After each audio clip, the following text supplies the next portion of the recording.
Hi, my name is Taylor Sachs, and I am currently living in Illinois. I actually spent the last few years traveling around the United States in an RV. So I have lived in Arizona, Washington, and Tennessee. My time living in Arizona, I actually acquired 8 years of teaching experience, and I have taught middle school and high school students ELA. I also have a lot of experience working with students with autism, and I love to help students in any way I can. It is a deep passion of mine.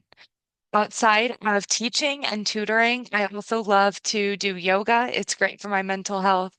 I like to explore new food places in the cities that I see along the way.